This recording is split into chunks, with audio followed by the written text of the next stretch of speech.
Hai hai, shalom. Sukacita surgawi biarlah memenuhi hati kita sekalian sebagai anak-anak Tuhan. Karena pemeliharaan Tuhan selalu nyata dan kasih setianya selalu baru dalam kehidupan kita. Kita akan membaca dan merenungkan firman Tuhan. Kita berdoa terlebih dahulu. Puji dan syukur itulah yang kami bawa, kami haturkan kepadamu Tuhan. Engkaulah yang berdaulat atas kehidupan kami, dan Engkaulah yang menilik keberadaan kami. Kami mau belajar terus tentang kebenaran firman-Mu, karena firman-Mu adalah pelita bagi kaki kami dan terang bagi jalan kami. Oleh sebab itu Tuhan, tuntunan-Mu saja, hikmat bijaksana dari Engkau, ya pekerjaan Roh Kudus, yang menguasai hati dan pikiran kami hari ini. Berbicaralah Tuhan Yesus, karena kami siap mendengarkan firman-Mu. Di dalam nama Yesus Kristus Allah yang hidup, kami telah berdoa dan mengucap syukur. Amin. Perenungan kita kali ini terambil dari Perjanjian Lama, Yesaya pasal 1 ayat 10 sampai dengan ayat 18. Yesaya pasal 1 ayat 10 sampai 18, beginilah firman Tuhan. Dengarlah firman Tuhan, hai pemimpin-pemimpin manusia Sodom. Perhatikanlah pengajaran Allah kita, hai rakyat manusia Gomora. Untuk apa itu korbanmu yang banyak-banyak? Firman Tuhan, aku sudah jemu akan korban-korban bakaran berupa domba jantan dan akan lemak dari anak lembu gemukan. Darah lembu jantan dan domba-domba dan kambing jantan tidak kusukai. Apabila kamu datang untuk menghadap di hadiratku, siapakah yang menuntut itu daripadamu? Bahwa kamu menginjak-injak pelataran bait suciku? Jangan lagi membawa persembahanmu yang tidak sungguh, sebab baunya adalah kejijikan bagiku. Kalau kamu merayakan bulan baru dan sabat, atau mengadakan pertemuan-pertemuan, aku tidak tahan melihatnya, karena perayaanmu itu penuh kejahatan. Perayaan-perayaan bulan barumu dan pertemuan-pertemuanmu yang tetap, aku benci melihatnya. Semuanya itu menjadi beban bagiku. Aku telah payah menanggungnya. Apabila kamu menadahkan tanganmu untuk berdoa, aku akan memalingkan mukaku. Bahkan sekalipun kamu berkali-kali berdoa, aku tidak akan mendengarkannya, sebab tanganmu penuh dengan darah. Basuhlah, bersihkanlah dirimu. Jauhkanlah perbuatan-perbuatanmu yang jahat dari depan mataku. Berhentilah berbuat jahat. Belajarlah berbuat baik. Usahakanlah keadilan. Kendalikanlah orang kejam. Belalah hak anak-anak yatim. Perjuangkanlah perkara janda-janda. Marilah, baiklah kita berperkara firman Tuhan. Sekalipun dosamu merah seperti kirmiz, akan menjadi putih seperti salju. Sekalipun berwarna merah seperti kain kesumba, akan menjadi putih seperti bulu domba. Sedemikian jauh pembacaan firman Tuhan, saudaraku. Lagi-lagi saya menyapa saudaraku yang dikasihi dalam Yesus Kristus. Shalom. Ada sukacita? Amin. Ada pepatah yang mungkin pernah kita dengar, jauh panggang dari api. Dan pepatah ini adalah istilah yang cocok disematkan kepada Yehuda yang notabene adalah umat Tuhan. Yang mana dalam perenungan kita kali ini dari Yesaya pasal 1 ayat 10 sampai 18, mereka disebut para pemimpin manusia Sodom dan manusia Gomora yang menggambarkan dunia yang penuh dengan pemberontakan kepada Tuhan, kejahatan dan perbuatan asusila, bahkan kemunafikan dan lain sebagainya, di mana yang kaya semakin kaya dan yang miskin semakin miskin.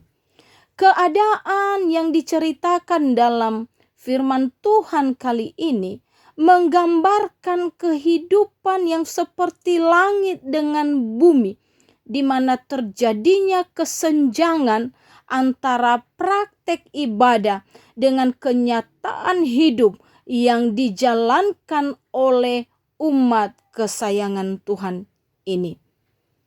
Dalam pemberitaannya, apa yang ditulis oleh Nabi Yesaya sangat menekankan pemahaman tentang Allah sebagai Raja Israel dan sebagai Allah yang adalah yang Maha Kudus. Namun yang terjadi dalam praktek kehidupan, justru bangsa ini, bangsa pilihan Allah ini, setelah Allah memilih Yesaya menjadi nabi, Yehuda mengalami krisis politik yang sangat-sangat hebat, sehingga berimbas pada hidup umat Allah yang penuh dengan ketidakadilan, kekerasan, dan ketidakjujuran. Itulah yang dicatat dalam Yesaya pasal 1 ayat 14 dan ayat 21 dan 23. Yesaya pasal 1 ayat 14 mengatakan, perayaan-perayaan bulan barumu dan pertemuan-pertemuanmu yang tetap, aku benci melihatnya. Semuanya itu menjadi beban bagiku. Aku telah payah menanggungnya. Lalu masih di pasal 1 ayat 21 sampai 23 dicatat demikian. Bagaimana ini? Kota yang dahulu setia sekarang sudah menjadi sundal. Tadinya penuh keadilan dan di situ selalu diam kebenaran, tetapi sekarang penuh pembunuh. Perakmu tidak murni lagi dan arakmu bercampur air. Para pemimpinmu adalah pemberontak dan bersekongkol dengan pencuri. Semuanya suka menerima suap dan mengejar sogok. Mereka tidak membela hak anak-anak yatim dan perkara janda-janda tidak sampai kepada mereka. Apa yang kita bisa lihat dan saksikan dalam perenungan ini? Yerusalem yang dahulu sangat-sangat dibanggakan sebagai kota hukum yang baik, di mana umat Allah hidup dalam kebenaran, kejujuran, keadilan, dan kesetiaan kepada Allah. Tapi semua berubah. Mereka meninggalkan semua itu. Umat kesayangan Allah ini melupakan Tuhan. Nilai kemanusiaan mereka abaikan dan sudah tidak mereka anggap. Hal inilah yang mendorong Nabi Yesaya untuk menyampaikan pesan yang dari Tuhan kepada umat Tuhan ini, bahwa mereka akan ditimpa malapetaka yang sangat dahsyat. Secara keseluruhan, kalau kita membaca pada pasal 1, itu berisi mengenai ratapan, berisi mengenai kekerasan hati, dan panggilan untuk bertobat. Nanti Bapak Ibu bisa membaca dari pasal 1 ayat 1 sampai 20. Nabi Yesaya memainkan peranan penting di Israel ketika telah ada raja-raja yang dipilih dan diurapi dengan tujuan supaya mereka memimpin bangsa Israel untuk beribadah kepada Allah. Tapi apa yang terjadi? Yang justru terjadi adalah sebaliknya, di mana pemimpin-pemimpin Israel ini, raja-raja yang sudah dipilih untuk memimpin umat kesayangan Allah ini, mengabaikan tugas-tugas dan tanggung jawab mereka untuk memimpin dan mengarahkan bangsa Israel beribadah kepada Allah. Mereka justru dalam jabatan kepemimpinan mereka menyalahgunakannya. Mereka menyalahgunakan kekuasaannya untuk kesenangan mereka sendiri, untuk kepentingan pribadi mereka sendiri.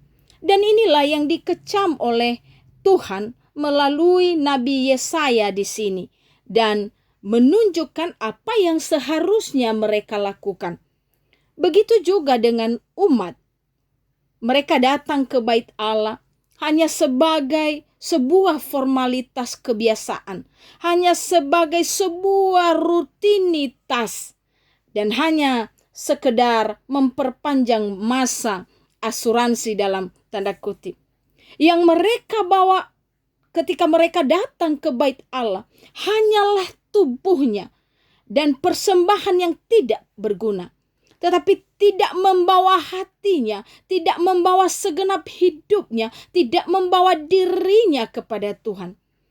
Yang Tuhan inginkan bukanlah persembahan yang terbaik itu, karena persembahan yang terbaik itu adalah dari diri yang penuh dosa untuk mau diampuni, supaya umat Tuhan pulang dari bait Allah dan membawa pembaharuan dalam hidupnya, terwujud dalam sikap hidup, terwujud dari cara bergaul dan seluruh aspek kehidupannya. Umat Tuhan pada waktu itu berpikir bahwa mereka bisa membohongi Tuhan. Mereka berpikir bahwa mereka bisa membodohi Tuhan. Mereka bisa mempermainkan Tuhan. Tapi lagi-lagi mereka lupa bahwa Tuhan itu tidak bisa dibodohi. Tuhan itu tidak bisa dibohongi. Dan Tuhan itu tidak bisa dipermainkan. Tuhan Maha tahu segala hal. Mereka datang ke bait Allah untuk mengotori saja dan membuat Tuhan semakin murka dengan sikap mereka.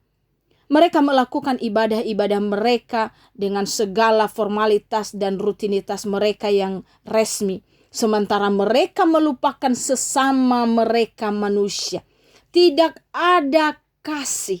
Itulah yang dicatat di dalam Yesaya pasal 1 ayat 10 sampai 17 yang sudah kita baca tadi. Mereka juga terpengaruh dengan mengikuti praktek-praktek peribadatan kafir yang berasal dari agama Asyur ketika Asyur berkuasa atas Israel. Sehingga kalau kita melihat dalam pasal 1 ayat 21 sampai 26, Yesaya menekankan di sana perlunya penyucian bagi bangsa ini. Maka Tuhan ingin berperkara dengan mereka. Bukan untuk melakukan penghukuman jika mereka mau membersihkan diri. Tetapi berhenti berbuat jahat, belajar berbuat baik, dan mau datang untuk dikuduskan oleh Tuhan. Walaupun kelihatannya Tuhan sedang dan sangat marah, tetapi yang Tuhan mau lakukan adalah supaya mereka, umat kesayangannya ini, dapat tampil di hadapan Tuhan tanpa ada sesuatu yang ditutupi dan mengaku segala dosa-dosanya. Yang Tuhan perlihatkan adalah kasih-Nya yang dapat mengubah kehidupan yang merah karena dosa menjadi putih seperti salju dan hangat seperti bulu domba. Karena apa? Karena kasih Allah yang teramat besar kepada umat pilihannya, umat kesayangannya itu. Oleh sebab itu, hal itu jugalah yang diharapkan Tuhan kepada kita sebagai umat Tuhan yang ada di zaman ini dengan keadaan negeri di mana kita berada saat ini. Tidak hanya kepada bangsa Israel. Yang pertama, mari kita koreksi diri.